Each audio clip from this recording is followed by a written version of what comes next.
Assalamualaikum warahmatullahi wabarakatuh. Alhamdulillahirrabbilalamin. Ilahi anta maksudi waridoka matlubi. Salam santun dan hormat selalu untuk para teman, para sahabat semuanya di channel Ewa Kultur, termasuk para jamaah sekalian, jamaah goibul goib yang selalu senantiasa setia untuk menelaah, mengkaji tentang ilmu-ilmu tauhid ini. Semoga Allah selalu mengamini, semoga Allah selalu mengiyakan setiap ikhtiar, setiap usaha saudara, setiap ikhtiar usaha untuk selalu senantiasa ikro dan ikro di dalam ilmu. Alhamdulillahirrahmanirrahim. Saya akan sedikit menjelaskan tentang permintaan dari para teman, para sahabat, para saudara saya tentang ilmu jin korin. Jadi ada yang bertanya tentang jin korin. Kita tahu, kita kembali kepada dasar ilmu. Ilmu itu ada dua.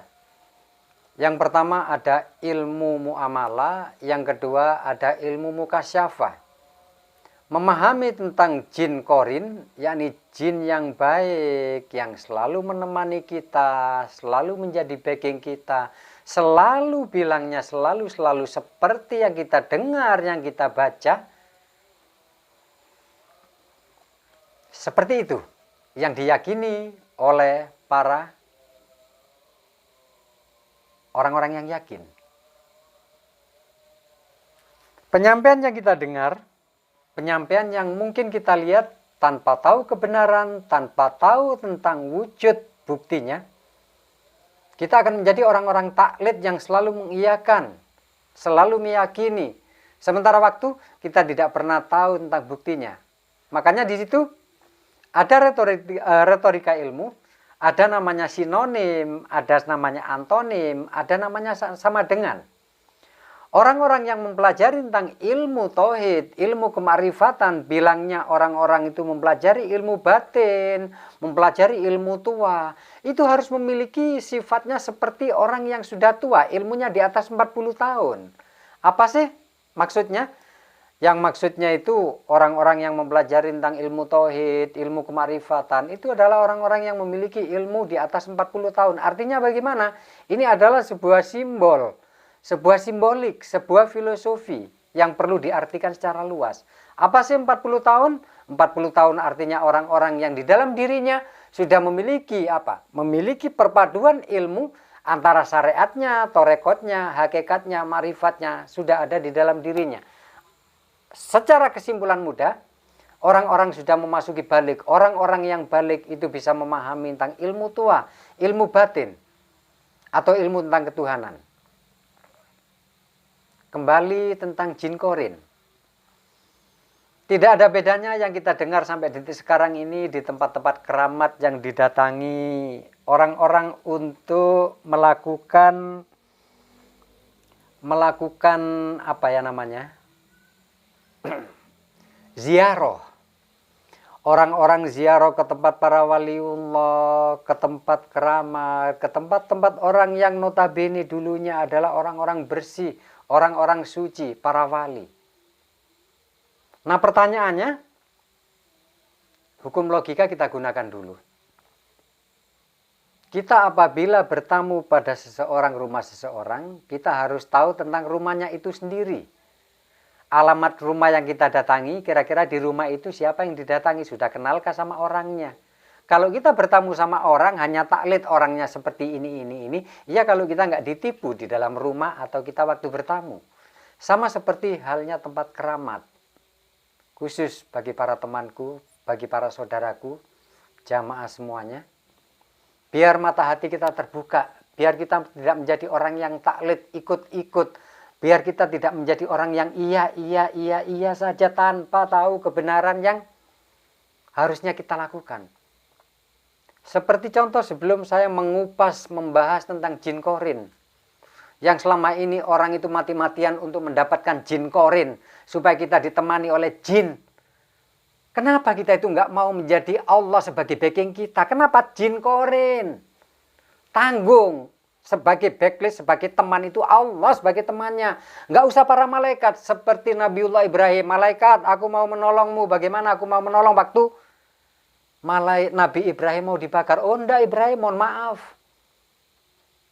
Saya sudah punya keyakinan yang teguh. Saya punya benteng Allah. Saya punya pengawal Allah. Allah lah pengawalku, bukan kamu malaikat. Nah, kalau orang-orang yang notabene mengaku ilmu tauhid masih ngemis-ngemis mencari jin korin, kenapa mahabbah kita, kecintaan kita tidak kita sanjungkan kepada Allah? Akhirnya korin-korin di dalam diri kita akan bermunculan korin-korin. Dan pemahaman ilmu ini hanya bisa difahami oleh siapa? Oleh orang-orang yang betul-betul makrifat asma'nya, faham tentang makrifat asma'nya, eja-ejaannya, kitabnya dipelajari tuntas sampai akhirnya. Bukan kayak yang saya tahu, orang-orang belajar cuma separuh kitab sudah sok-sokan.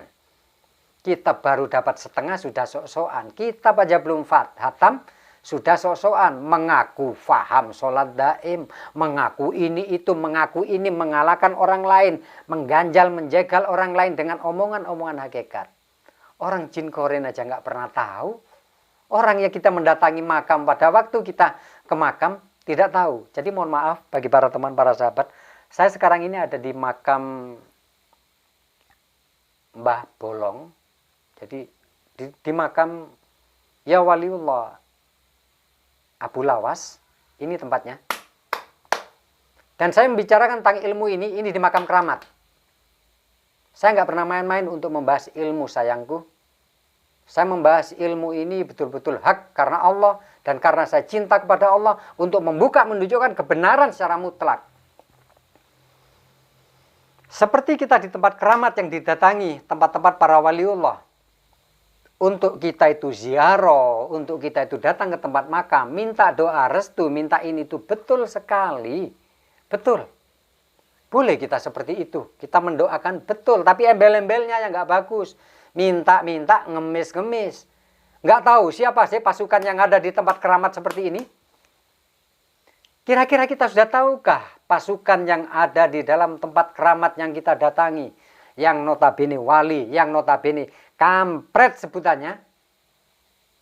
Orang-orang pada ke situ. Kadang kalau mau ada kemauannya di dalam hatinya, mau mencalonkan tetek bengek, datang ke makam. Minta-minta sama ke makam. Siapa yang memberi di dalam makam keramat ini?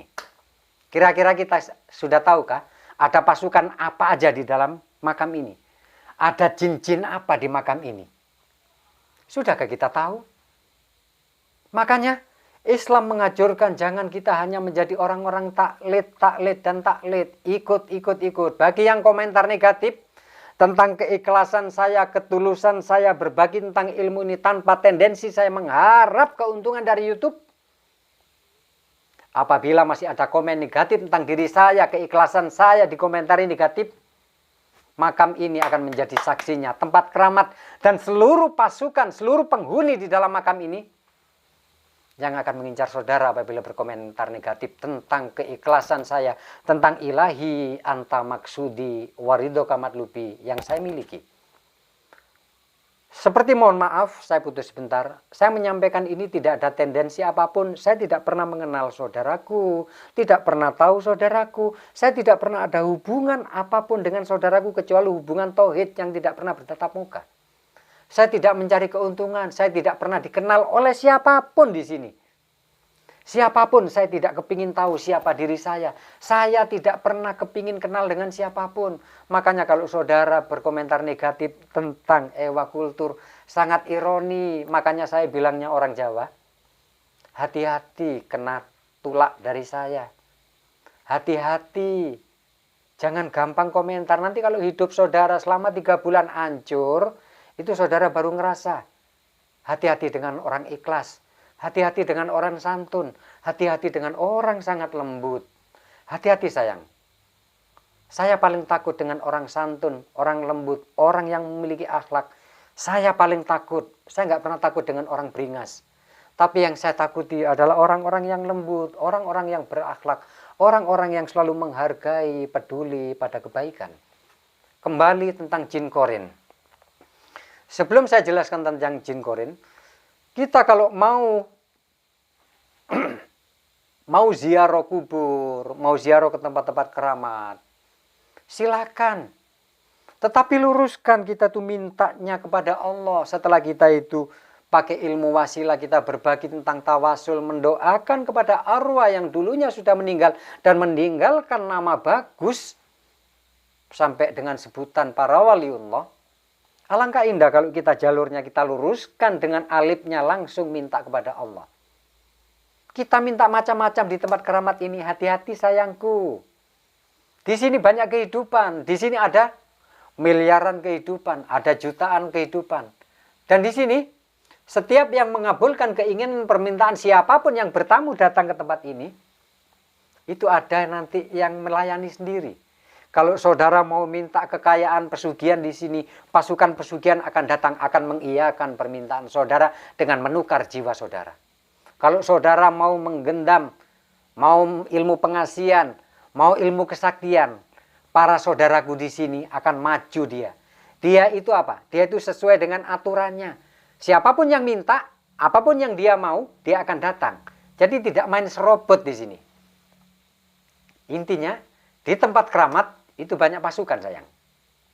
Makanya untuk kita datang ke tempat keramat itu harus banyak memahami banyak hal. Apa sih alam barzah? Apakah alam barzah itu alam kubur ini? Sebenarnya di mana alam barzah? Jadi kalau kita memahami itu, kita tahu si notabene yang dulunya disebut para wali yang sudah meninggal di tempat seperti ini, apakah para wali itu ada di dalam tanah ini? Difahami ilmunya sayang, jangan menjadi orang taklid. Apakah yang sudah mati masih ada di sini? Apakah yang dimati bukan di alam barzah? Apakah alam barzah sini? Ini adalah tuntutan orang-orang yang notabene mengaku makrifat. Makanya kita jangan penyalahkan orang lain. Jangan sok mengganjal orang lain, menjegal orang lain dengan omong-omongan sok hakikat. Semua yang saya sampaikan tak lain motivasi bagi para temanku, para sahabatku. Biar nanti keimanan kita, ketauhidan kita betul-betul lurus seperti alif di hadapan Allah. Bukan alif-alifan, tapi alif lurus tegak di hadapan Allah. Hanya Allah yang kita tuju, hanya Allah yang kita isakan. Jadi intinya, di tempat keramat sini sayang, itu ada pakar-pakar khusus. Ada pakar psikolognya kekayaan. Ada pakar sosiologi, yakni bagian pengasihan. Bagian ini itu segala macam. Ada pakar yang khusus memberikan ilmu hitam. Ada pakar-pakar di makam tempat keramat yang diyakini oleh manusia. Itu yang akan memberikan ilmu santet. Ilmu apapun yang disampaikan, diinginkan oleh manusia. Makanya umat Islam itu banyak ditipu sebenarnya sama orang notabene yang mengaku mohon maaf. Banyak para orang-orang yang memanfaatkan atas nama apa? Ziarah. Padahal ziarah itu yang betul-betul dikelola ziarah oleh pemimpinnya, oleh panitianya. Pada akhirnya, pada endingnya mencari keuntungan dari apa? Dari bisnis ziarahnya sendiri. Saya sangat mendukung, saya sangat bersyukur bagi orang-orang yang ziarahnya dilakukan dengan syukur tanpa mencari keuntungan dari ziarah itu sendiri.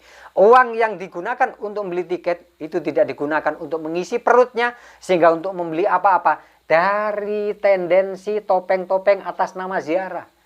Di dalam kehidupan ziarah ini banyak kehidupan, ada jin, ada setan, siluman pun ada di sini. Jadi kalau kita nggak tahu tentang jalurnya, kita cuma iya ikut ziarah, dapat doa, dapat pulangnya setelah ziarah capek nggak bisa jalan kaki sampai bengkak di atas bis. Jadi kita kenali alangkah indah kalau segala sesuatunya kita itu makrifat. Makrifat itu kita mengenal, mengetahui, faham apapun yang kita lakukan, yang kita datangi. Jadi bukan menjadi orang-orang yang sok mistis, membesar-besarkan mistis. Orang luar sudah selibut, orang luar sudah ribut. Naik ke angkasa luar, ke bulan, keluar masuk bulan. Ribut naik ke sana. Sudah keluar masuk ke bulan. Kita masih ribut dengan mistis. Masih ribut dengan tahayul. Masih membesar-besarkan dengan kayak gitu. Mana jati diri orang Islam? Mana jati diri orang Tauhid? Jadi intinya, di dalam tempat keramat yang notabene menggunakan atas nama ziarah, siapa yang kita datangi kalau kita bertamu? Kira-kira siapakah tamu yang menyambut kita? Lalu kalau tamu kita yang menyambut kita, permintaan kita yang kita tujukan, kira-kira yang ditukar dari kita apa? Apakah yang ditukar setiap jiwa kita? Jiwa lawama, jiwa mulhama, jiwa rububiyah, jiwa-jiwa 7 secara garis besar yang ada dalam diri. Mana jiwa kita yang kita tukar? Akan ditukar dengan para mereka. Saya berbicara ini di tempat keramat, sayang. Dan saya nggak pernah main-main. Untuk kebenaran, kata Rasul, sampaikan walaupun pahitnya kayak jamu. Saya sampaikan tempat ini. Jadi intinya, saya nggak pernah main-main di ilmu, sayang. Makanya bagi para teman, para sahabat, kalau melakukan ziarah, kalau melakukan riyadhah, kalau melakukan sholat lail di luar, fahami dulu, sayang, apa yang kita datangi. Jadi kita fahami apa yang kita datangi, tempat yang kita datangi, sehingga kita tidak ada penyakralan di situ. Kita tetap menghormati, menghargai, tapi tidak ada penyakralan di situ.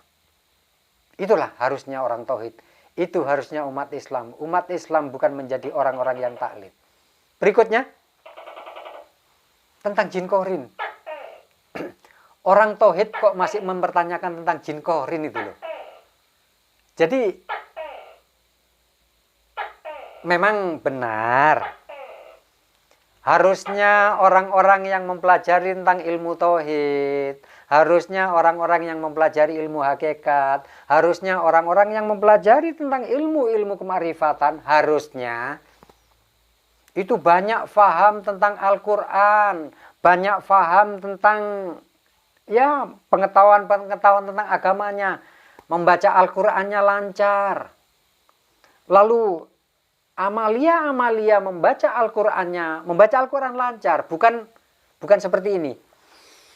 Mempelajari tentang ilmu kemarifatan, itu mempelajari alif masih gini. Alif, ba, ta, sa.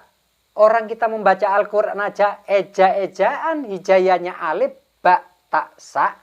Masih seperti itu. Atau membaca Al-Qur'an masih putus-putus, di situ sudah mengaku-ngaku aneh-aneh. Situ loh mengaku-ngaku sok, di situ mengaku-ngaku la haula wala quwata illa billah, itu milik kita. Otak kecil, otak besar itu milik kita. Ironi, sayangku. Allah menghendaki pribadi diri kita, pribadi saudaraku, menjadi pribadi-pribadi yang tawaduk, menjadi pribadi-pribadi yang seperti padi menunduk, menjadi pribadi-pribadi untuk kehidupan, pribadi-pribadi yang kokoh, kuat seperti karang di lautan, seperti kelapa yang tahan banting dalam kehidupan ini. Kembali tentang jin korin. Orang makrifat kok masih mempertanyakan tentang jin korin. Dan pemikiran tentang jin korin masih dianggap jin-jin seperti itu. Apa kalau dikembalikan kepada kalimat la ilaha illallah, kita masih mentendensikan, masih menomorsatukan tentang jin sebagai teman kita untuk seluruh perjalanan hidup kita. Lalu dikemanakan al-ikhlasnya? Dikemanakan tauhidnya yang katanya selalu menyatukan, selalu mengesahkan, selalu menomorsatukan, selalu Allah, Allah, Allah, Allah, dan Allah. Jadi ilmu ini betul-betul mata rantai yang sangat luas, yang sangat wah, dan mata rantai itu tidak bisa terputus. Apabila di dalam pemahaman, di dalam pencarian, kita masih terputus dengan apa? Dengan pencarian kita, contoh kecilnya lah, kitab kita tidak banyak faham. Kita baca Al-Quran aja masih seperti anak-anak kecil. Kita sudah wawahan, sudah gagah-gagahan. Jadi, simpel saya menjawabnya, yang dimaksud jin korin itu adalah seluruh kebaikan saudara, seluruh kesantunan saudara, seluruh etika saudara, seluruh ketawaduan saudara, seluruh keikhlasan saudara, seluruh keridhaan Allah, seluruh kecintaan Allah, kepada Rasulullah, seluruh kecintaan Allah, ikhlas di dalam kehidupan, tidak pernah bosan untuk berbuat baik, selalu menangis di dalam apa? Di dalam melihat Allah, selalu terenyuh hati kita ini, selalu terharu untuk melihat kebesaran-kebesaran Allah.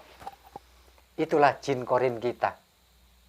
Jin korin kita itulah artinya seluruh kebaikan kita, seluruh keikhlasan kita, seluruh keridhaan kita, seluruh Allah aja yang kita tuju, itu adalah jin korin, teman kita yang selalu menemani diri kita. Ilmu kita adalah korin kita. Akhlak kita adalah korin kita. Apa yang keluar dari lisan selalu santun adalah korin kita. Kenapa dikatakan korin kita? Karena mampu menenangkan batin kita. Karena mampu menenangkan jiwa kita. Coba kalau jin luar. Jin korin yang disebut secara wujud. Pada tatkala sampean dalam keadaan kesusahan, tatkala kebingungan, pikiran kita kalang kabut. Mampukah jin korin saudara itu menolong saudara? Mampukah ngedem-ngedem, mendinginkan hati saudara? Jadi, gunakan logika, jangan segala sesuatu kita masukkan ke mistis. Orang luar sudah keluar masuk ke planet lain, kita masih sibuk tentang korin, tentang korin, tentang korin.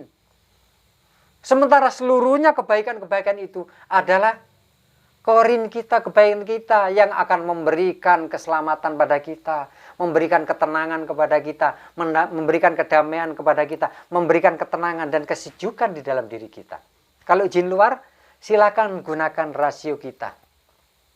Selama ini saudara itu kalau memiliki jin korin, apakah dianggap sampean itu jalan ke sana kemari lalu saudara terselamatkan itu jin saudara? Lalu kenapa saudara tatkala sampean pikiran sampean kalang kabut, kehidupan kita itu kalang kabut di dalam berpikir, kebingungan di dalam mencari ilmu, memutuskan ilmu, apakah korin kita itu mampu menolong kita? Allah itu tergantung prasangka manusia. Ilmu tentang ilmu yang ditunjukkan tentang korin, tentang tempat-tempat keramat, itu tentang prasangka kita. Bukan cukup berhenti di prasangka. Bagaimana kualitas latar belakang kita untuk memahami ilmu itu secara luas? Sudahkah kita memiliki perbendaharaan modal-modal ilmu untuk memahami ilmu di situ? Orang tauhid tidak pernah takut apa-apa. Orang tauhid tidak pernah memiliki keraguan di dalam menjelaskan tentang kebenaran.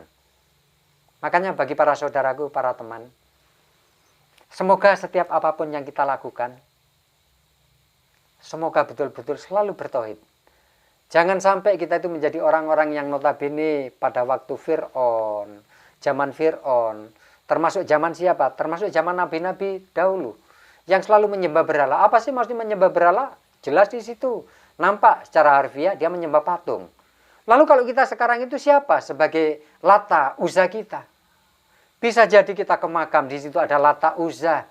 Bisa jadi di dalam cara berpikir kita ada Lata, Uzza. Bisa jadi di dalam cara-cara kita itu menerapkan di dalam kehidupan ada Lata, Uzza kita. Bisa jadi di dalam setiap apa yang keluar dari lisan kita ada Lata, Uzza, Fir'aun kita.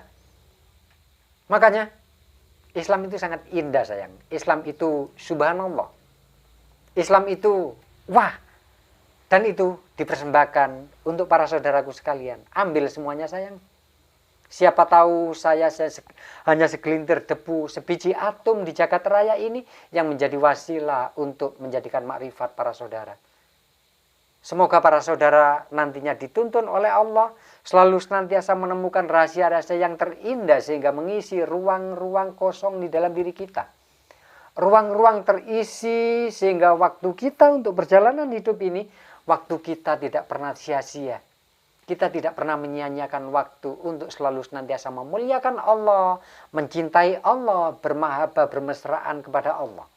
Intinya, semua itu tidak akan pernah kita dapatkan tanpa kita itu sungguh-sungguh di dalam belajar ini. Satu ilmu yang para saudaraku dapat, semoga amin. Seperti itu cara kita riyadhah. Seperti itu terkuak rahasia kita pada waktu riyadhah mendatangi tempat keramat. Orang-orang tauhid tidak pernah menyakralkan. Orang-orang tauhid tidak pernah menyembah tempat-tempat yang kita datangi. Seluruhnya adalah kefanaan. Dan di dalam tempat-tempat itu selalu ada fasamma wajhullah. Selalu ada wajah-wajah Allah. Dan berbicara tentang wajah-wajah Allah, itu pun kembali lagi dibutuhkan perbendaharaan ilmu yang sangat luas untuk memahami satu kalimat fasama wajhullah. Tidak hanya cukup kita dengar, tapi kita harus tahu ilmu-ilmunya secara rinci. Tetap tidak pernah terlepas dari Al-Quran dan apa yang disampaikan oleh Rasulullah. Semoga saudaraku selalu senantiasa teramini, menjadi orang-orang yang lembut hatinya, menjadi orang-orang yang tidak pernah bosan untuk berbuat baik walaupun sekecil atom, dengan cara apapun kita berbuat baik. Semoga para saudaraku betul-betul dicintai, dipeluk, dicium, didekap oleh Allah dengan kasih sayangnya, dengan bismillahirrohmanirrohimnya Allah. Sehingga para teman-teman, para saudaraku menjadi orang-orang yang husnul khotimah pada akhirnya nanti, yakni pembelajaran setiap tempat keramat, setiap makam yang kita mungkin pernah ziarahi, pernah datangin, bahwa suatu saat kita akan seperti itu dan kita meninggalkan nama-nama yang mulia, nama-nama yang indah, nama-nama yang adem bagi anak cucu keturunan kita kelak.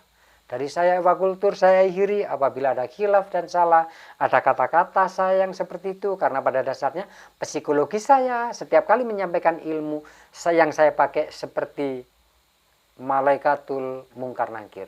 Saya akhiri, wabillahi taufik wal hidayah. Wassalamualaikum warahmatullahi wabarakatuh.